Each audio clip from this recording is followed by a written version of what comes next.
सियावर रामचंद्र की जय। 22 जनवरी को वो ऐतिहासिक क्षण आने वाला है।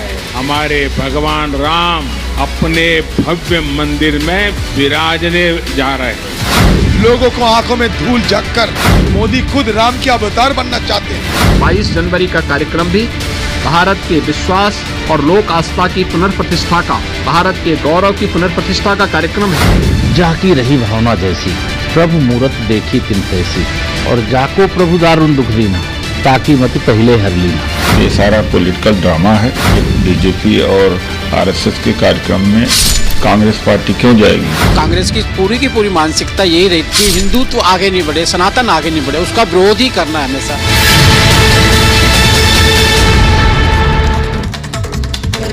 नमस्कार, आपके साथ मैं हूं सुचरिता कुकरेती। आप देख रहे हैं महाभारत, यही सीधे अयोध्या से।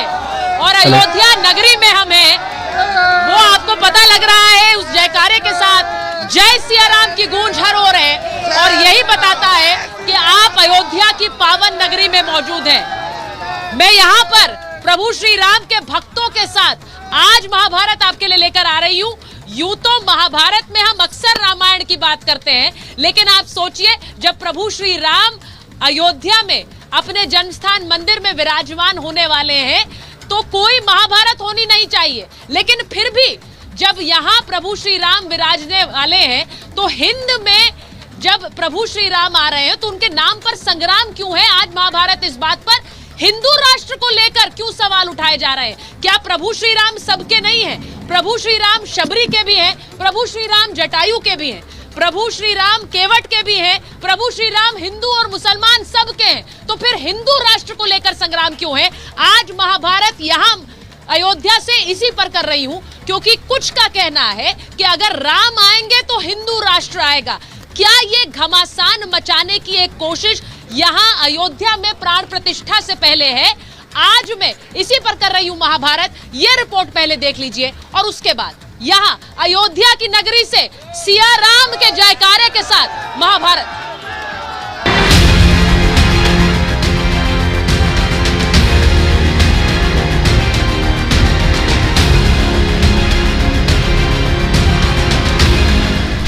रामलला के सेनापति योगी की सुरक्षा नीति। अयोध्या बनी छावनी, रामनगरी की किलेबंदी।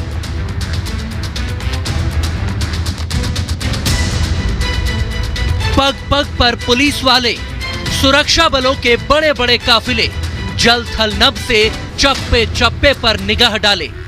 ये राजा राम की नगरी अयोध्या है, जो 22 जनवरी से पहले छावनी में तब्दील हो चुकी है। अवध में रामलला के सेनापति बने सीएम योगी ने सुरक्षा की कमान अपने हाथों में ले रखी है, ताकि राम भक्तों का कोई बाल भी बांका ना कर सके। 22 जनवरी के इस ऐतिहासिक पल के कार्यक्रम को पूरी भव्यता के साथ, पूरी दिव्यता के साथ, सुरक्षित और सुव्यवस्थित तरीके से संपन्न करने के लिए अपनी तैयारियां लगभग पूरी कर ली हैं। सुरक्षा की पुख्ता व्यवस्था की जा रही है। अयोध्या के कोने कोने पर पैनी नजर रखी जा रही है। सुरक्षा के लिहाज से रामनगरी को अभेद्य किले में तब्दील कर दिया गया है। अयोध्या में सीआरपीएफ की 6 कंपनियां तैनात हैं, पीएससी की 3 कंपनियां और एसएसएफ की 9 कंपनियां भी मुस्तैद हैं। एटीएस और एसटीएफ की एक यूनिट अयोध्या में 24 घंटे मुस्तैद रहेगी। तो 47 फायर सर्विस और 4 बम स्क्वाड भी लगाए गए हैं। आईबी और रॉ के साथ ही 37 लोकल इंटेलिजेंस की टीमें भी तैनात हैं। अयोध्या में 10,000 से ज्यादा जवान मुस्तैद हैं। मंदिर जाने वाले रास्तों से लेकर पूरे शहर में ड्रोन से निगाह रखी जा रही है। तो उत्तर प्रदेश में अयोध्या से सटे इलाकों पर खास सख्ती होगी। 22 जनवरी के दिन अयोध्या के बॉर्डर सील रहेंगे। अयोध्या से सटे जिलों की सीमा पर सख्त चेकिंग हो रही है। पूछताछ और चेकिंग के बाद ही लोगों को एंट्री दी जा रही है। राम मंदिर परिसर में तो सिर्फ 22 जनवरी को आधिकारिक लोग ही जा सकेंगे। कोई भी बिना निमंत्रण पत्र और क्यूआर कोड वाले पास के बिना अंदर दाखिल नहीं हो पाएगा। ये सब इसीलिए किया जा रहा है ताकि प्राण प्रतिष्ठा समारोह बिना विघ्न के संपन्न हो सके। अयोध्या से इस बीच 3 संदिग्ध लोग गिरफ्तार किए गए हैं। इनके आतंकी कनेक्शन की भी यूपी एटीएस और इंटेलिजेंस की टीमें जांच कर रही हैं। साथ ही तीनों आरोपियों से कड़ी पूछताछ की जा रही है। पूरी अयोध्या में सुरक्षा इंश्योर करेंगे, सिक्योरिटी लैप्स कहीं ना हो, कहीं कोई गलती की गुंजाइश नहीं है। ऐसे में ये बख्तरबंद वाहन जो एटीएस कमांडोज हैं उनके साथ तैनात नजर आ रहे हैं। सुरक्षा एजेंसियां अलर्ट मोड पर हैं, लेकिन इस बीच उत्तर प्रदेश के मुख्यमंत्री योगी आदित्यनाथ को धमकी मिली है। 22 जनवरी को योगी को निशाना बनाने की धमकी के बाद सुरक्षा एजेंसियां और भी चौकन्नी हो गई हैं। लेकिन योगी धमकियों के बावजूद खुलेआम अयोध्या में सीना तान कर रामकाज में लगे हैं। योगी ने हनुमानगढ़ी और रामलला के दर्शन के बाद नए राम मंदिर से लेकर सरयू में बोटिंग और श्रद्धालुओं के ठहरने की व्यवस्था का जायजा लिया। इसके लिए टेंट सिटी भी लगाई गई हैं, धर्मशालाओं को भी तैयार किया गया है, होटल्स भी यहाँ बने हुए हैं। किसी भी स्तर पर किसी भी श्रद्धालु को दिक्कत न हो, इसके पूरे प्रयास किए जा रहे हैं। योगी रामलला के सेनापति के तौर पर एक एक तैयारियों को परख रहे हैं, हर काम पर बारीकी से नजर बनाए हुए हैं। तो पीएम मोदी भी देश में रामराज लाने के लिए जनता को सौगातें दे रहे हैं। यानी मोदी और योगी दोनों ही अलग अलग मोर्चे पर रामकाज में लगे हैं। 22 जनवरी को अपने पक्के घर में शाम को राम ज्योति प्रज्वलित करेंगे। पूरा देश इस वक्त राममय हो चुका है। अवध में अपने आराध्य के दर्शन को हर कोई लालायित है, मगर मोदी विरोधी सिर्फ सियासत को धार देने में लगे हैं। कांग्रेस के नेता दिग्विजय सिंह ने रामलला की नई मूर्ति पर आपत्ति जताई है और सोशल मीडिया पर एक आपत्तिजनक सवाल पूछा कि भगवान राम बने हैं या पीएम नरेंद्र मोदी। रामलला की दूसरी मूर्ति की क्या जरूरत थी? नई मूर्ति तो बाल स्वरूप जैसी नजर भी नहीं आती। इन सियासी सवालों के लिए जनता ने ही कांग्रेस और दिग्विजय सिंह को करारा जवाब दे दिया। वो लोग सिर्फ हिंदू मुस्लिम राजनीति करते हैं, कांग्रेस वाले, और कुछ नहीं। तुलना करने वाली बात ही नहीं होनी चाहिए। वो हमें लगता है सठिया गए, ऐसा बयान ही नहीं देना चाहिए। हमेशा एक न एक प्रोपोगंडा करना उनकी राजनीति हो गई है। राजनीति अभी उनको छोड़ देनी चाहिए। अगर मोदी जी को व्यंग्यात्मक कह रहे हो तो भी हम लोग उनको दिव्यात्मा मानते हैं कि मोदी को राम तो उनको दिखे। कलयुग आएगा कि सतयुग आएगा, ये तो 24 वाला इलेक्शन बताएगा। अब की उनको 24 सीट भी नहीं मिलेगी पूरे भारत में। वो कलयुगी नेता है और कलयुग जा रहा है। देश राम राज्य चाहता है तो कांग्रेस इसे हिंदू राष्ट्र बताकर सियासी रोटियां सेकने में लगी है। जब सबको त्रेता युग नजर आ रहा है, तब कांग्रेस आखिर तबाही की बात क्यों करने लगी है? अभी भी हमारा हिंदू राष्ट्र नहीं हुआ है। हालांकि हिंदू राष्ट्र घोषित करने में लगे हुए हैं और डॉक्टर अंबेडकर ने कहा था कि हिंदू राष्ट्र जब संभव होगा इस देश में तो तबाही आएगी। राम राज्य और राम की महात्मा जो महत्व है, वो महत्व को सारे दुनिया के अंदर धजिया उड़ाते हुए अपमान कर रहे हैं। देखिए, राजनीति जो लोग करते हैं वह वोट बैंक की करते हैं। वह सिद्ध करना चाहते हैं कि हम राम भक्त नहीं हैं, हम राम भक्तों के साथ नहीं हैं, हम रामलला के जन्म स्थान पर जो मंदिर बन रहा है उस प्राण प्रतिष्ठा समारोह के साथ में नहीं है। किसी को मंदिर से दिक्कत है, किसी को मूर्ति से, तो किसी को छुट्टी से। विपक्षी कलयुग से लेकर तबाही का राग अलाप रहे हैं। असल में विरोधियों को दिक्कत है 24 में दिखती मोदी की विराट विजय से। कांग्रेस समेत पूरे मोदी विरोधी खेमे में क्या इसीलिए खलबली मची है? अयोध्या से इसी पर होगी आज की महाभारत। तो आज अयोध्या से महाभारत आपके लिए लेकर आ रही हूँ। मेरे साथ जो मेहमान है, परिचय आपसे करा देती हूँ। हमारे साथ बीजेपी के प्रवक्ता अभिजीत मिश्रा जी जुड़ रहे हैं। हमारे साथ रजनीश शर्मा जी हैं, कांग्रेस के नेता हैं। विनोद सिंह जी कांग्रेस के नेता हैं। मैं शुरुआत एक बार अभिजीत जी आपसे कर लेती हूँ, क्योंकि बार बार ये सवाल पूछा जा रहा है और ये आज राम मंदिर की प्राण प्रतिष्ठा से पहले, रामलला की प्राण प्रतिष्ठा से पहले ये कहा जाना कि ये हिंदू राष्ट्र बन रहा है। मुझे लगता है राम सबके हैं, हिंदू के भी, मुसलमान के भी, शबरी के भी, जटायु के भी, केवट के भी और बाली के भी। देखिए, जो ये बात उठा रहे हैं लोग, मुझे लगता है कि अपना संतुलन थोड़ा मानसिक खो बैठे हैं। भारत भूमि जो है वो पहले भी हिंदू राष्ट्र था, हिंदू राष्ट्र है और हिंदू राष्ट्र रहेगा। ये स्पष्ट हो जाना चाहिए। जिन लोगों के मन में ये बात आती है कि ये हिंदू राष्ट्र घोषित होगा, देखिए ये बात जरूर है कि यहाँ पर बहुत प्रकार के संप्रदाय हैं और उसमें सबसे बड़ा जो धर्म है वो सनातन धर्म है, जो सिखाता है कि चींटी से लेकर के और हाथी तक का सभी का इस प्रकृति में अपना योगदान है। और जिस प्रकार की सेकुलरिज्म की बात करते हैं वो हिंदू को या सनातनियों को सिखाने की आवश्यकता नहीं है। हिंदू राष्ट्र है इसीलिए सब सुरक्षित है। यदि यहाँ पर कोई इस्लामिक राष्ट्र होता या कोई क्रिश्चियन राष्ट्र बनने की होता तो वो अब तक का सब कुछ हो चुका। दुनिया की तमाम ऐसी सभ्यताएं वो अपने आप का अपने अस्तित्व समाप्त कर चुकी हैं। रोम हो, अमेरिका हो, इंग्लैंड हो, तमाम प्रकार के जो देश थे, मिस्र हो, मेसोपोटामिया हो, ये तमाम सभ्यताएं थी, सब समाप्त हो चुकी हैं। सनातन धर्म और हिंदू राष्ट्र जिसको आप कह रहे हो ये इसीलिए टिका हुआ है क्योंकि यहाँ पर सभी के लिए बहुत बड़ा हृदय है, सबके लिए। देखिए मैं यहाँ पर लोगों से पूछूं उससे पहले विनोद जी आपके पास आ रही हूँ। हिंदू यानी कि सबको साथ लेकर चलने वाला, ऐसे में हिंदू राष्ट्र का डर आपके नेता क्यों दिखा रहे हैं लोगों को? कैसे समय में जब पूरी दुनिया की निगाहें लगी हुई हैं, क्या राम का आना आप सीधे सीधे कह रहे हैं हिंदू राष्ट्र बन जाना है? नहीं, मैं पूछता हूँ इनसे कि हिंदू धर्म का अर्थ क्या है। हम हिंदू धर्म तो वसुधैव कुटुंबकम की बात करता है, बिल्कुल करता है, सबको लेके चलता है, ना कि भारतीय जनता पार्टी के नेता। पूरी पार्टी औपचारिक तौर पर एक बनारस में बीएचयू की एक छात्रा के साथ जो दुर्व्यवहार होता है उसका समर्थन करती है, यथासंभव डिले करती है। मणिपुर की लाडली और लाडलियों पर उनकी इज्जत से लेके जीवन की रक्षा के लिए कोई ठोस संतोषजनक जवाब ना नीति इनके नेता प्रधानमंत्री के पास नहीं है। जहां पर भी वैचारिक रूप से इनको समर्थन राजनीतिक रूप से नहीं है। विनोद जी, अयोध्या पर बात हो रही है, अयोध्या पर बात हो रही है। आप लोग क्या करते हैं जब अयोध्या पर बात होती है तो आप मणिपुर चले जाते हैं, आप अयोध्या पर बात होती है तो आप भारत का हिस्सा। बिल्कुल है, बिल्कुल है, लेकिन सवाल मैंने आपसे क्या पूछा है? मैंने सवाल पूछा है क्या हिंदू राष्ट्र आ रहा है अगर राम अपने मंदिर में विराजमान हो रहे हैं? उसका तो जवाब दीजिए पहले। भाई राम विराजमान हो रहे हैं तो उसके लिए सबने शुभेच्छा और आस्था व्यक्त की है।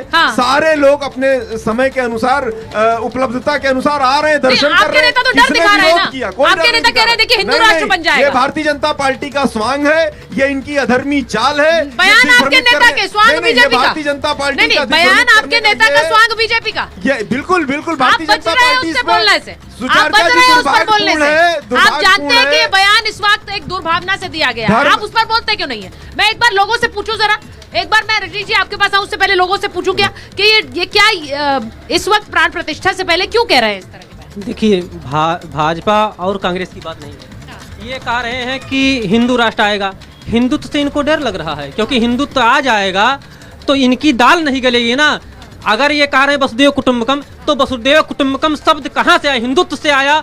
और जब हिंदुत्व से आया तो हिंदू राष्ट्र से क्यों डर लग रहा है? जब इनको अपनी रोटी सेकनी होती है, एक मिनट, इनको जब अपनी रोटी सेकनी होती है तो ये गीता भी बोलते हैं और भागवत भी बोलते हैं, वाल्मीकि भी बोलते हैं। और जब बात होती है हिंदुत्व की तो जाकर टोपी लगाकर नमाज पढ़ते हैं, तो इनको हिंदुत्व से नहीं डर होगा। अब देख ये जन भावना है, ये हम नहीं बोल रहे हैं, ये जन भावना है। बोलिए सर। देखिए अभी अगर हम लोग को सबसे तकलीफ इसी बात का है कि सनातन धर्म के लोग अगर किसी पार्टी में हो उनको ये आवाज नहीं उठानी चाहिए। हम लोग हिंदू राष्ट्र, जैसे भाई साहब बोले, हिंदू राष्ट्र था हम लोग का और है। अभी सवाल अगर हम लोग करते हैं हिंदू होके और सनातन धर्म के लोग, तो वो सबसे बड़ी गलती बात है।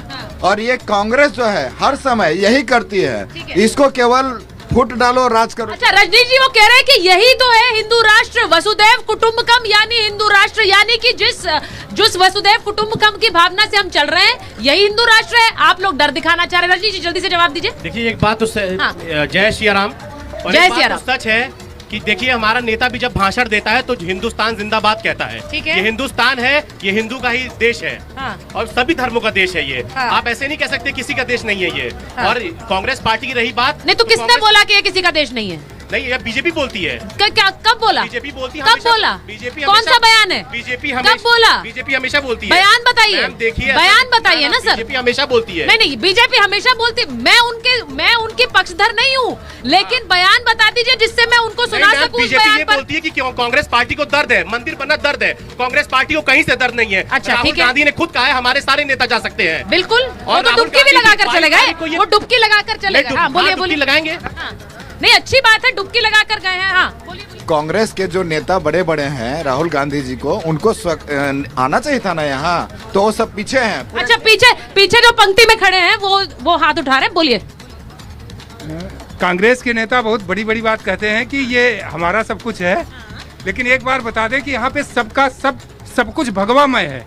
केवल इतना बता दें कि हम लोग भगवा आतंकवादी हैं। आज अगर बोल दें इसका यस नो, कुछ भी जवाब दे दें। देखिए, पुराने बयान भी भारी पड़ेंगे। भगवा आतंकवादी हम लोग हैं, सब कुछ तो भगवामय है। पूरा अयोध्यावासी भगवा आतंकवादी है, पूरा भारत भगवा। मतलब वो कह रहे हैं भगवा से आपने आतंकवाद को जोड़ दिया था, तो आप तो कुछ भी कह सकते हैं। जी मैडम जी, मैं कवि हूँ तो 2 पंक्तियाँ। अरे बिल्कुल सुनाइए, 4 सुनाइए। सी अखिल विश्व में राम नाम ही गूंज रहा है, गूंजेगा।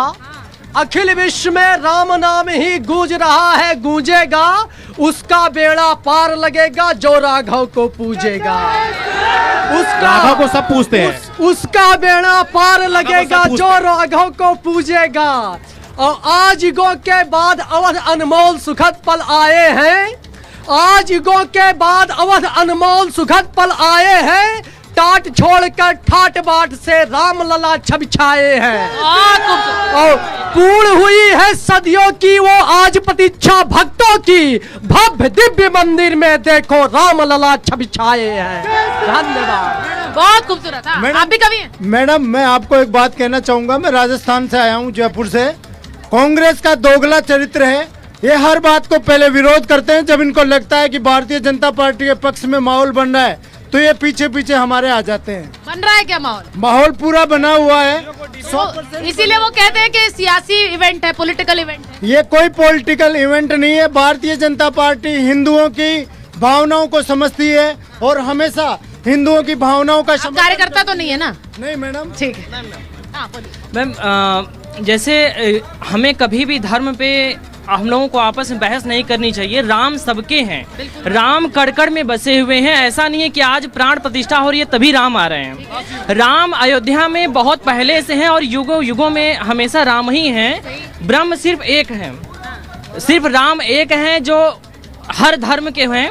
ऐसा नहीं है कि वो हिंदू के हैं सिर्फ या मुसलमानों के नहीं है। तो यही तो बात हो रही है कि वो सब के हैं, तभी तो अब जब राष्ट्र की विनोद जी जब हिंदू राष्ट्र की बात कर देते हैं, आज पूरी बात उनकी कर लूं। आज जो इतना ये दिखावा हो रहा है कि नहीं, हाँ सिर्फ राम आज ही आ रहे हैं। क्या राम सिर्फ आज ही आ रहे हैं? राम तो अयोध्या में बहुत पहले से है ना। यहाँ पे ऐसा नहीं है कि सिर्फ आज प्रतिष्ठा हो रही है तो आज ही राम आ रहे हैं। बिल्कुल, राम सबके अंदर बसे हुए, राम कण में बसे हुए। आप पंडित जी हैं जी। जो राम का नहीं वो किसी काम का नहीं। वाह वाह, एकदम सही। हमारे प्रकट होने वाले हैं 22 जनवरी को। हमारे पुरुषोत्तम श्री राम भगवान अपने महल में विराजमान होंगे। जय श्री राम। आप पीछे क्यों? आप भी आ जाइए, साथ में ही आए हैं। दोनों मित्र हैं और पूजा भी करते हैं क्या? बिल्कुल पंडित जी की तरह तैयार हैं। बताइए। हमें ये खुशी हुई कि जो राम भगवान हमारे महल में 1400 वनवास आ रहे थे, अब 5 साल में आ रहे हैं। हमें ये खुशी हुई। जय श्री राम। चलिए, बहुत खूबसूरत है। मैं एक बार जरा, हाँ बोलिए आप। कांग्रेस और सपा के लिए एक लाइन है, जाको प्रभु दारुण दुख देना ताकि मति पहले हर लेना। तो अब आप लोग कुछ भी कर लो, आएगा तो मोदी, आएगा तो योगी।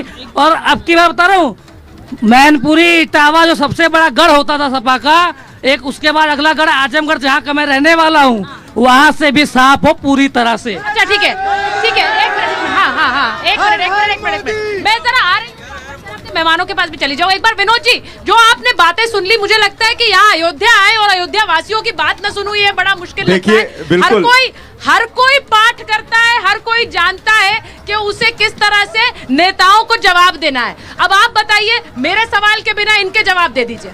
जी बिल्कुल। देखिए, ये अयोध्या शास्त्रार्थ की धरती है, पावन धरती है, राम की धरती है, तो थोड़ा सा तर्क संगत बात हो जाती तो अच्छा रहेगा। बिल्कुल। मैं पहले तो पूछूंगा, भारतीय जनता पार्टी का हिंदू धर्म की व्याख्या क्या है? हाँ। राम का राजनीतिक इस्तेमाल करने की मंशा क्या है? क्या राम की जो मूल भावना है, जो स्पिरिट है, जो चेतना है, उससे इनका उसको सीख है कि नहीं? राम राज की परिकल्पना में सर्वोत्तम सर्वोपरि वो देश की जनता है। हाँ। और हम जब एक जिम्मेदार विपक्ष के रूप में, जिम्मेदार शहरी के रूप में इनकी जिम्मेदारी दिलाते हुए, दायित्व दिलाते हुए कोई उसके हित में न्याय की बात करते हैं, सवाल की बात करते हैं, जन अधिकारों की बात करते हैं, तो किस प्रकार से ये गाली देते हैं, अपमानित करने का काम करते हैं, अनियंत्रित हो जाते हैं, जेलों में डालने का काम करते हैं। तो रामराज से तो इनका कोई अंतर संबंध स्थापित होता ही नहीं है। अच्छा। ये जब इस लॉजिक पर, इस तर्क पर, इस शास्त्रार्थ पर यहाँ के सम्मानित हमारे सुधीजन जानेंगे, समझेंगे, तो इनका पाखंड का पर्दाफाश हो जाएगा। वो क्या कह रहे हैं? वो कह रहे हैं राम को तो आप ला रहे हैं, ठीक है, मैं आपका सवाल, वो कह रहे हैं राम को तो ला रहे हैं पर राम राज्य लाना जरूरी है। जवाब दे दीजिए। देखिए, पिछली सरकारों को भी इस देश ने देखा है। हाँ। और आपको मैं बताना चाहता हूं, और बड़े गौरव के साथ मैं बताना चाहता हूं कि देश की आजादी का युद्ध चल रहा था। हाँ। स्वतंत्रता संग्राम चल रहा था।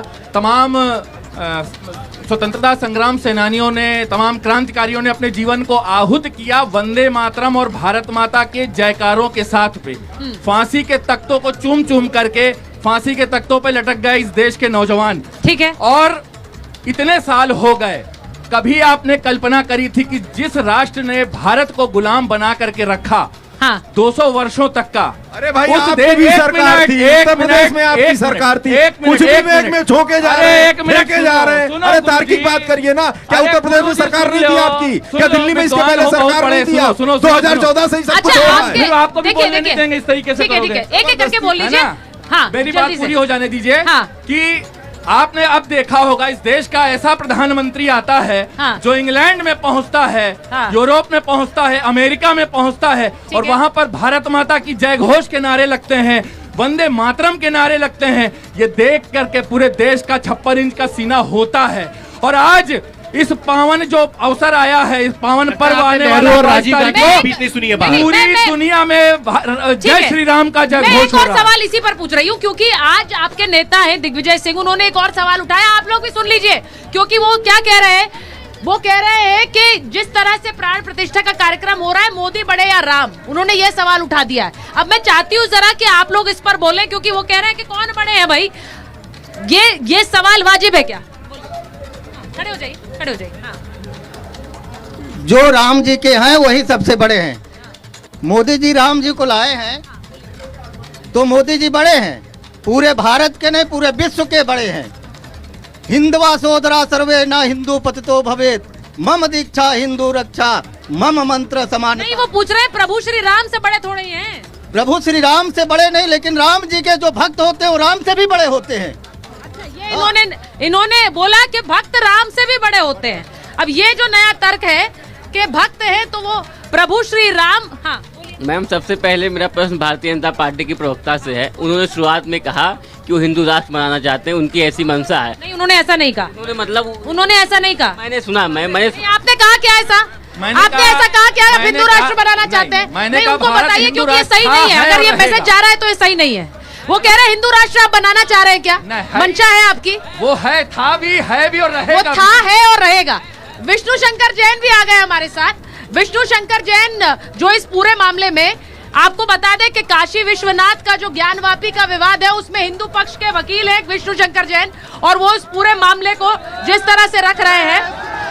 मैं आ रही हूँ, आपके सवाल पर आ रही हूँ। विष्णु जी आप आ गए, मुझे एक बात बताइए, जिस तरह से चर्चा चल रही है, सवाल पूछा जा रहा है कि नरेंद्र मोदी बड़े या राम। ये इसलिए क्योंकि कांग्रेस के नेता दिग्विजय सिंह ने सवाल उठा दिया कि इस तरह से प्राण प्रतिष्ठा हो रही है। मुझे लगता नहीं ये सवाल वाजिब है, पर आप क्योंकि तार्किक बातें रखते हैं वकील होने के नाते, ये जरा इस पर बात देखिए। बिल्कुल कोई भी सनातनी ये नहीं कह सकता है। इसका सवाल का एक ही जवाब होगा कि भगवान राम हम सबके आदर्श हैं, मर्यादा पुरुषोत्तम है और हम सबके आराध्य हैं। हाँ। तो हमेशा हम तो भक्त हैं और भक्त के लिए हमेशा उसके ईश्वर, उसके आराध्य बड़े होते हैं। तो ये सवाल अपने आप में ही विरोधाभासी है। हाँ। मैं एक बात कहना चाहता हूँ, जिस प्रधानमंत्री के अंदर ये ताकत है कि सेंगोल की स्थापना पार्लियामेंट में करे, वो मेरा प्रधानमंत्री है। जिस प्रधानमंत्री के अंदर ये ताकत है कि धारा 370 को हटाए, वो मेरा प्रधानमंत्री है। जिस प्रधानमंत्री के अंदर ये ताकत है कि सिटीजनशिप अमेंडमेंट एक्ट लाए, वो मेरा प्रधानमंत्री है। या हमारा प्रधानमंत्री वो है जो 22 जनवरी को यहाँ पे प्राण प्रतिष्ठा करने वाला है।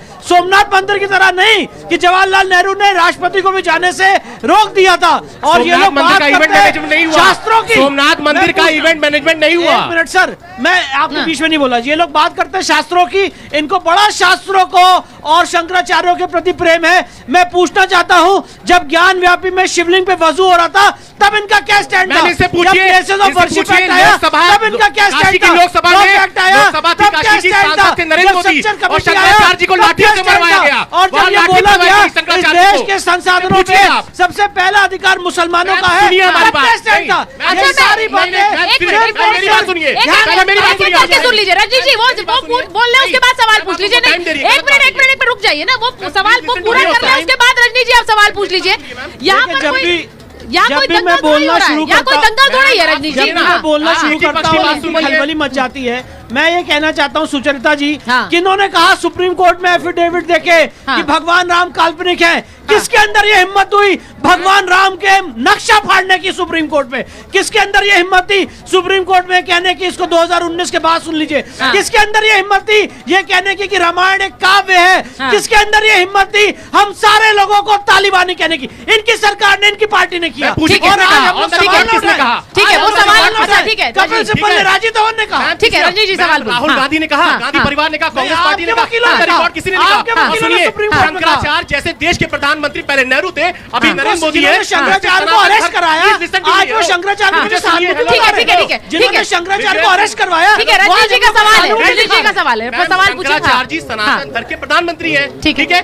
लोकसभा सांसद वहाँ पर हमारे माननीय प्रधानमंत्री नरेंद्र मोदी जी थे, और यूपी में समाजवादी पार्टी की सरकार थी। मैम शंकराचार्य जी को आप, मेरे पास रिकॉर्ड है, यूट्यूब पे पड़ा है, लाठियों से मरवाया इन लोगों ने, हमारे धर्म के गुरु को मरवाया। ये कैसी बात करते हैं? हिंदू धर्म के पालघर में साधुओं को किसने मरवाया? हिंदू धर्म के ठेकेदार बने, साधुओं को किसने मरवाया? सुनिए, आज राजीव गांधी ने ताला खुलवाया। पालघर में साधुओं को किसने मरवाया? अभी किसकी सरकार थी? आज जो मंदिर बन रहा है, किसने लाठियां चलवाई? सुनिए, शंकराचार्य को अरेस्ट किसने वो कह रहे हैं जो मंदिर बन रहा है वो राजीव गांधी की देन है। शंकराचार्य जी विटनेस है, और शंकराचार्य जी को इन लोगों ने कंटेम्प्ट दिया। शंकराचार्य जो कह रहा है शंकराचार्य याद नहीं रहे। ठीक है, मैं आपका सवाल ले लेती हूँ। इन्होंने कहा कि जो मंदिर बन रहा है वो राजीव गांधी की देन है। राजीव गांधी के काल में ताला खुला था। एक सेकंड जवाब देना चाहता हूँ। हाँ बोलिए भैया, जो ये बात कह रहा है कि ताला खुला राजीव गांधी की देन थी, या तो उन्होंने रिकॉर्ड नहीं पढ़ा है, या तो उनको फैक्ट नहीं पता है। यही अयोध्या के उमेश चंद पांडे ने केस फाइल किया था, और 1 फरवरी 1986 को जस्टिस के.एम. पांडे ने ताला खोलने का ऑर्डर किया था। कहाँ राजीव गांधी ने कहा था? क्या बात करते हैं? प्रधानमंत्री कौन था? प्रधानमंत्री कौन था? जिस प्रकार मंदिर बन रहा है मोदी को जा रहा है। बैठ जाइए अब रजनी जी, यहाँ कोई सड़क का दंगल नहीं है, आराम से बात रखनी है। मैं लोगों की भावना भी समझना चाह रही हूँ। एक बार उन्होंने, आपने जो बात कही मैं उसी को उठा लेती हूँ। ये कह रहे हैं कि राजीव जी के काल में बना मंदिर, तो कांग्रेस को श्रेय दिए बिना आप आगे नहीं बढ़ सकते। मैं इसको कहना चाह रहा हूँ, शंकराचार्य के लाठी पे बात कर रहे हैं। करपात्री जी महाराज ने जब संसद में गौ हत्या प्रतिबंध के लिए रैली निकाली गई थी, तब उसने लाठी चार्ज तो बात छोड़ो, गोलियों से बरसात किया था और सारे संत मारे गए थे। तब करपात्री जी महाराज ने श्राप दिया था, तुम्हारे वंशजों का नाश गोपाष्टमी में होगा। इंदिरा गांधी की हत्या हुई गोपाष्टमी में। अच्छा ठीक है, इस तरह की बातें नहीं, इस तरह की बातें नहीं, इस तरह की बातें नहीं। हाँ, अगर मैं एक क्वेश्चन पूछना चाहता हूँ। आप कह रहे हैं राजीव गांधी जी की देन है, 60 साल हो गए आजाद हुए, कहाँ है राहुल गांधी इस वक्त? वो निमंत्रण में भी नहीं आ रहे हैं। वो कह रहे हैं कि अगर कहाँ पे बताइए? मैं बताता हूँ, आप सही अच्छा पूछ रहे हो। राहुल गांधी वो जवाब देंगे। मैं बोलता हूँ, आप राहुल, मेरा सवाल खत्म होने दीजिए। बोलिए। आज के दिन किसी भी डिबेट पे मैं सिर्फ यही देख रहा हूँ, सब राजनीति कर रहे हैं। 22 तारीख को प्राण प्रतिष्ठान है, आप ये कोई नहीं फील कर रहा है, आप जैसे लोग जो बैठे हुए, खासकर कांग्रेस के लोग या सपा के लोग, कि राम जी आ रहे हैं। आप बोलिए इस चीज को। वो कह रहे हैं। अच्छा रजनी जी जवाब दे दीजिए, फिर विष्णु जी के पास। आप भाई बहुत सही बोले हो। बोलिए। राम आ नहीं रहे हैं, राम यही थे, और राम कड़कड़ में है, कांग्रेसी के कड़कड़ में, भारतीय जनता पार्टी कड़कड़ में, हिंदू मुसलमान के कड़कड़ में है। जय सिया राम, जय जय सिया राम। ठीक है, बड़ा अच्छा है। वो कह रहे हैं जय सिया राम, आप कह रहे हैं, लेकिन वो उनका सवाल ये है कि यहाँ पर बैठकर आप विवाद की बातें कर रहे हैं, राम की बात क्यों नहीं कर रहे हैं? विष्णु जी मैं आपसे पूछूंगी, एक सवाल जो बार बार उठता है एक सवाल जो बार बार उठता है कि यहाँ पर प्राण प्रतिष्ठा हो रही है और प्राण प्रतिष्ठा में बहुत से लोग आ नहीं रहे हैं। अगर वो प्राण प्रतिष्ठा में नहीं आते हैं तो क्या वो भक्त नहीं कहलाते हैं? देखिए एकदम गलत बात है। हाँ। देखिए ये जो पूरा कार्यक्रम है, हाँ। श्री राम जन्मभूमि ट्रस्ट ने उसका नियोजन किया है। श्री राम जन्मभूमि ट्रस्ट सुप्रीम कोर्ट के आदेश अनुसार एक्ट ऑफ पार्लियामेंट से बना है। हाँ। और जो इतना भव्य और भीषण आयोजन हो रहा है, ये पॉसिबल नहीं है सुचरिता जी, हाँ। कि हर एक आदमी को यहाँ बुलाया जाए। अगर आप ट्रस्ट के जो सचिव है संपत राय जी, उनका आप स्टेटमेंट सुनोगे, उन्होंने कहा है सारा हमें लोग, हमको भी बोला है, मेरे पिताजी को भी बोला है कि आप मत आइए, आपकी एज है, हाँ। तो आप रेस्ट करिए। और ये उनकी भलाई के लिए बोला गया है। वो हम लोगों की मंशा है कि हम लोग आना चाहते हैं, हर आदमी आएगा, दर्शन करेगा, किसी को दर्शन की रोक टोक नहीं है। पर क्योंकि एक ऐसा आयोजन है जो दिव्य है, भव्य है, अपने आप में ऐतिहासिक है, तो इसलिए चुनिंदा लोगों को बुलाया गया है और उन सारे लोगों का ख्याल रखा गया है जिन्होंने इस आंदोलन में बलिदान दिया है। सबका ध्यान रखा गया। ठीक है, एक एक करके बोलिए। राम राज्य बैठे त्रिलोका, हाँ हर्षित भये गए सब फोका, सजन कसाई भी तरा, गणिका भी तरी। ठीक है, तो इसलिए ये जो विपक्ष के लोग हैं, अर्थात भी बताते रहिए, जो कांग्रेस, सपा, बसपा, भाजपा छोड़ करके जो है, भाजपा ने जो है, देखिए नहीं जो है, जोड़ा जो बात है वो सही है। यहाँ पर जो है 1992 में जब यहाँ पर कर्फ्यू में लगा करके राम भक्तों को बरगला करके, और लखनऊ में जो है माननीय मुलायम सिंह जी ने साफ साफ कहा कि आइए, जो लोग आ गए हैं उनको हम दर्शन कराएंगे। और उसके पहले उनका था कि जो है अयोध्या में कोई एक परिंदा पर नहीं मारेगा। राम भक्त यही नदी है, नैया नहीं मिली थी, बांस का जो है पुल बना करके, नैया लकड़ी का बना करके, तैर करके और अयोध्या में आए। और अयोध्या में जब आ गए तो वहां पर माननीय मुलायम सिंह जी ने कहा कि जो है कर्फ्यू में ढील दी जाती है, और समस्त जो है कार सेवक आ गए, स्नान करके सरजू, और घेर करके आंसू गैसों से पूरा उन्हें घेर दिया गया। कुछ दिखाई नहीं। देखिए बयान, ठीक है, मैं कुछ बयान पूछ रही हूँ, क्योंकि बयान ऐसे भी आते हैं कि जो गोलियां चलाई गई कार सेवकों पर वो सही थी, ऐसे बयान आ रहे हैं और एक बार नहीं आ रहे हैं, कई बार आ रहे हैं विष्णु जी। तो ये जब सवाल आते हैं, ये बयान आते हैं, तो जाहिर है कि वो जो उबाल आप देख रहे हैं वहीं से आ रहा है। बिल्कुल सही बात कह रही है सुचरिता जी। और मैं एक बात कहना चाहता हूँ, बयान क्या आया, आप बयान को जरा गौर से सुनिए कि कार सेवकों पे गोली चलवाना जरूरी था एक धर्म विशेष का भरोसा जीतने के लिए। बयान ये भी आया कि सिर्फ 16 ही मरे हैं, जबकि मैं आपको बताना चाहता हूँ इलाहाबाद हाईकोर्ट में पिटीशन दायर की थी मेरे बाबूजी ने, और बताया था 362 लोग मरे और घायल हुए हैं। आज तक उनको कंपनसेशन नहीं दिया गया, 1 लाख को तो खूब भारी कंपनसेशन दिया गया। बयान तो ये भी है सुचरिता जी कि अगर और मरवाना पड़ता तो सुरक्षा बल और मारते। और बयान तो ये भी आया अभी जो कल शिवपाल सिंह जी ने कहा कि ये मरवाना जरूरी था संविधान की रक्षा करने के लिए। संविधान की रक्षा क्या कल्याण सिंह ने नहीं की? मुझे तो वो मुख्यमंत्री पसंद है जिसने कहा कि मैं राम भक्तों पे गोलियां नहीं चलवाऊंगा। अपनी कुर्सियों पे लात मार दी पर राम भक्तों पे गोलियां नहीं चलवाई। हमें वो मुख्यमंत्री पसंद है। मैं एक बार बहुत सारे लोग बोलना चाह रहे हैं, इसलिए उनके पास जाना चाहती हूँ।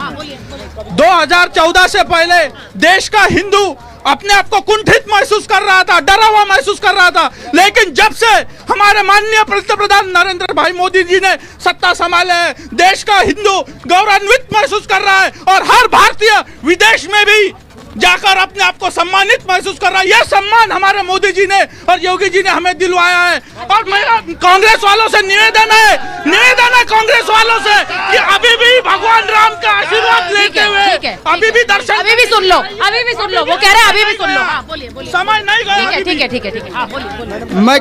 मैं कांग्रेस के प्रतिनिधि से पूछना चाहता हूँ कि राम सेतु पे जो है उन्होंने जो है कहा था कि राम जी का अस्तित्व ही नहीं है, फिर वो किस मुंह से जो है यहाँ दर्शन करने आएंगे? ठीक है, उन्होंने कहा कि भाई राम का भगवान राम का पूछिए किसने कहा है, किस नेता ने कहा है? ऑन द रिकॉर्ड बताओ भैया।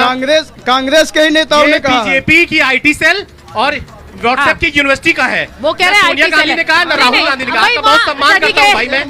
भाई जिन वकील ने हलफनामा दिया था, जिन्होंने हलफनामा कोर्ट में दिया था, वकील मंच पर बैठे हुए हैं, एक वकील मंच पर बैठे हुए हैं और ऐसी बातें कर रहे हैं। वो हलफनामा दिया गया था, तो फैक्ट है। IT सेल और व्हाट्सएप मत कहिए इसे, दिस इज अ फैक्ट। आप ये तो मत बोलिए यहाँ पर, रुक जाइए हाँ बोलिए। मैं ये बताना चाहता हूँ, प्रधानमंत्री मोदी जी ने राम मंदिर बना दिया, अच्छी बात है।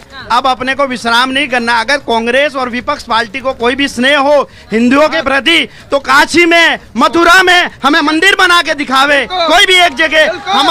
हमारे भगवान कृष्ण कहाँ कौन से किले में दबे हुए हैं वो बतावे, और एक जगह मंदिर बना के बतावे तो हम जाने भगवान राम जी की कार्य में सभी का साथ देना चाहिए। ठीक है, मैं एक बात बता दूं विष्णु जी, मैं इसलिए पूछ रही हूं क्योंकि आप उन पूरे अदालती मामलों में आप उन मामलों को भी देख रहे हैं। मैं सिर्फ ये कहना चाहती हूँ कि 500 साल इंतजार किया है एक भव्य राम मंदिर का, लेकिन क्योंकि ये हिंदुस्तान है, क्योंकि ये भारत है, यहाँ पर हम अदालत के फैसले से चलते हैं। हम लोग अदालत के फैसलों को मानते हैं और उसका उदाहरण आप खुद हैं जो लड़ाई लड़ रहे हैं। देखिए, मैं ये बताना चाहता हूँ आप लोगों को, और बहुत खुशी से आज सरयू के स्टड पे बोल के जा रहा हूँ कि ज्ञान व्यापी के केस में हम लोग जीत की दहलीज पे खड़े हुए हैं।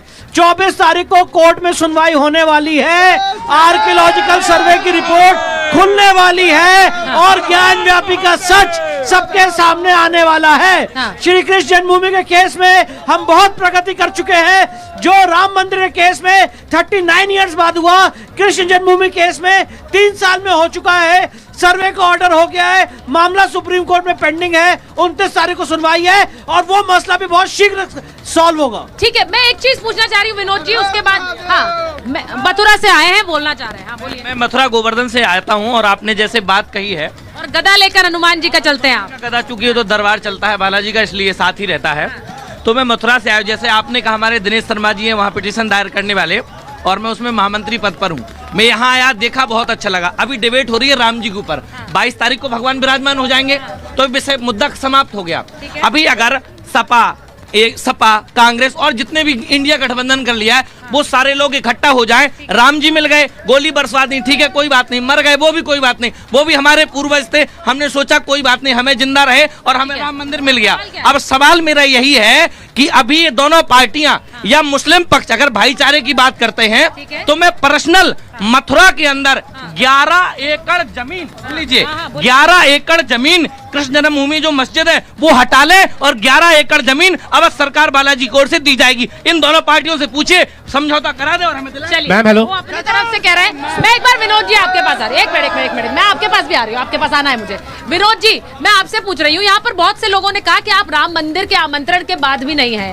आप लोग ये पूरा मुद्दा अपने आप हाथ में उठाकर बीजेपी को थाली में दे रहे हैं। अगर आप लोग ये विवाद नहीं करते, वो उन्होंने अभी पीछे एक सज्जन ने कहा कि आप लोग क्यों नहीं आते, अगर आप आमंत्रण के बाद आ जाते तो कोई विवाद नहीं होता, सवाल भी नहीं होता। आप खुद बीजेपी, राम को बीजेपी से जोड़ रहे हैं, वो तो आपके भी हैं। नहीं सुचरिता जी, ये भ्रम दूर होना चाहिए।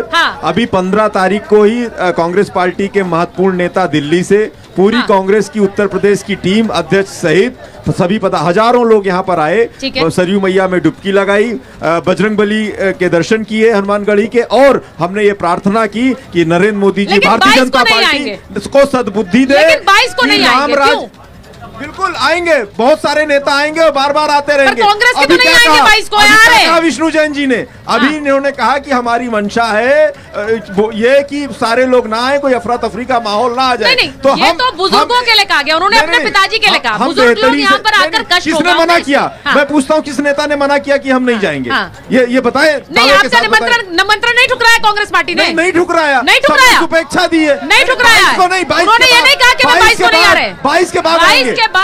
मतलब अब आप कह रहे हैं कि हम मंदिर जाएंगे पर तारीख नहीं बताएंगे, हम मंदिर जाएंगे पर तारीख नहीं बताएंगे, कब जाएंगे नहीं पता है। वो तंज जो आप इन पर कसते थे आज आप पर हो गया है, मंदिर कब बनाएंगे तारीख नहीं बताएंगे। राम भक्त होने का प्रमाण भारतीय जनता पार्टी अपने सुविधा अनुसार, अपने समय अनुसार मांगेगी। अच्छा, सुविधा अनुसार करती है। अच्छा, आप सवाल भैया। अच्छा, मुझे एक सवाल लेना, बहुत देर से मैम, मेरा सवाल भाजपा के प्रवक्ता जी से है कि ये लोग तो जमीन पर हिंदू राष्ट्र करके माहौल बनाने का काम करते हैं, और इनके नेता और देश के गृह मंत्री अमित शाह से जब पूछा गया हिंदू राष्ट्र के विषय में तो उन्होंने कहा कि हिंदू राष्ट्र सिर्फ एक जुमला है, सिर्फ एक दिखावा है, हिंदू राष्ट्र बनाने की मेरी कोई मंशा ही नहीं है। तो बताने का कष्ट करे कि यह जुमलेबाजी करेंगे तो बड़ी अच्छी बात है। सुनिए, क्या नहीं तो ये क्यों बोल रहे हैं ऐसा? बोल रहे हैं क्या? अच्छा ठीक है, आप बार बार बोल रहे हैं, वो बोल रहे हैं, मैं उनसे आपने बोला क्या? वो कह रहे हैं कि गृह मंत्री नहीं कहते हैं हिंदू राष्ट्र, आप बोलते हैं क्योंकि आपको फायदा होता है। मैं फिर से बोल रहा हूँ, कि भारत हिंदू राष्ट्र था, भारत हिंदू राष्ट्र है और भारत हिंदू राष्ट्र रहेगा। इसका मतलब क्या है? इसका मतलब क्या है बताइए जरा। अब मैं एक दूसरी चीज आपको बता रहा हूँ। ये जो ज्वार दिख रहा है पूरे देश में और पूरी दुनिया भर में, ये जो ज्वार दिख रहा है पूरे देश में और पूरी दुनिया में सनातनियों का, मैं आपको आज इस मंच के माध्यम से फिर से बताता हूँ कि जो हिंदू हित की बात करेगा वही देश पे राज करेगा। जो हिंदू हित की बात करेगा। अब मैं आपको छोटा समझ के तो नहीं, आप तो साधु के बेस में है तो नमस्कार ही करूंगी। हनुमानगढ़ी के महंत हैं श्री। अरे महंत जी हैं, महंत जी हैं। महंत जी बहुत बहुत प्रणाम, आपको देखकर बड़ा अच्छा लग रहा है। जय जय श्री राम, जय हनुमान जी। कुछ कहिए आज इस पावन मौके पर जब प्रभु श्री राम विराजमान होने वाले हैं। ये सब अयोध्या के गर्व की बात है और पूरे उत्तर प्रदेश के लिए गर्व की बात है। अच्छा। और कुछ मूर्ख ऐसे हैं जो प्रभु राम पर आस्था नहीं रखते हैं और उन पर उंगली खड़ी करते हैं। बताइए जो भगवान के नहीं है वो जनता जनार्दन के कैसे होंगे? महंत जी बड़ी खूबसूरत बात कर रहे हैं, लेकिन ये जो संदेश है महंत जी, ये किन किन लोगों के लिए है, जरा बताइए स्पष्टता से। भाजपा के लोगों के लिए जी, जो निमंत्रण पाए हैं वो सौभाग्य की बात थी, फिर भी राम जी के दरबार में आने से इनकार कर रहे हैं तो इसका मतलब उनका मुँह काला है, इसीलिए वो राम के दरबार में नहीं आना चाहते। महंत जी बड़ी क्षमा के साथ, बहुत क्षमा के साथ महंत जी हैं। महंत जी क्या आयु पूछ सकती हूँ इनकी? 12 वर्ष। 12 वर्ष है आयु। बहुत क्षमा प्रार्थी हूँ, आयु पूछ रही हूँ, पूछना नहीं चाहिए महंत से, लेकिन इतनी कम उम्र में इतनी जानकारी कैसे? हनुमान जी की कृपा, इसीलिए कह रहे हैं आइए मस्तक टेकी, आपका उद्धार हो जाएगा यहाँ। देखिए विनोद जी कुछ राय बदल लीजिए, महंत जी कह रहे हैं। मैं तो महंत जी को बताऊंगा, इनके नेता तो 22 को आएंगे, हम 15 को दर्शन करके जा चुके हैं, तो हमारा उद्धार हो चुका है। बोलिए बोलिए। कांग्रेस का कौन आया? मुख्यमंत्री जी यहाँ हफ्ते में 4 बार आते हैं, और माननीय अखिलेश जी और कौन आ रहे? राहुल गांधी जी कौन आ रहे हैं बताइए आप? हाँ जी, सभी लोग आते रहते, निरंतर पूजा पाठ करते हैं, साधना करते हैं, राहुल गांधी है, प्रियंका गांधी है, सब लोग आए, मंदिर दर्शन करते हैं निरंतर। अयोध्या में आप बच्चे ने बूढ़े से नहीं, किसी से पूछ लीजिए, यहाँ कभी राहुल गांधी या अखिलेश जी आए हो तो हमको बता दीजिए। सब आएंगे, सब निरंतर जाते रहते हैं, फिर से आएंगे, निश्चिंत रहिए। सुनिए महंत जी कह रहे हैं, महंत जी की उम्र कम है लेकिन ज्ञान बहुत ज्यादा है, और महंत जी इसीलिए कह रहे हैं कि हमने अयोध्या में 12 साल उनकी उम्र है, 12 साल में नहीं देखा कि राहुल जी आए हैं। उन्होंने कहा हमने नहीं देखा है, तो हम चाहते हैं कि वो आए। मैं सिर्फ एक बार ये कहना चाहती हूँ, समय मेरे पास बिल्कुल नहीं है, मैं एक बार बस सवाल पूछा। हाँ बोलिए बोलिए। मैं कांग्रेस के भाई से पूछना चाह रहा हूं कि ये दोहरा चरित्र क्यों जीते हैं? एक तरफ ये इनके नेता निमंत्रण को ठुकराते हैं और उसके बाद इनके और नेता आकर यहाँ सरयू में डुबकी लगाते हैं, तो ये दोबारा दोहरा चरित्र क्यों? भारतीय जनता पार्टी के बाद वकीलों को सनातनी नहीं हो सकते, सनातनी नहीं हो सकते, चरित्र का समय नहीं है, समय है पैदा कर सकते, समय है स्पष्टता के साथ अपनी बात रखने की। मैं सिर्फ ये कहना चाहती हूँ कि यहाँ प्रभु श्री राम की पावन धरती से जब हम अयोध्या से कर रहे हैं, विष्णु जी आपसे एक आखिरी सवाल पूछ रही हूँ।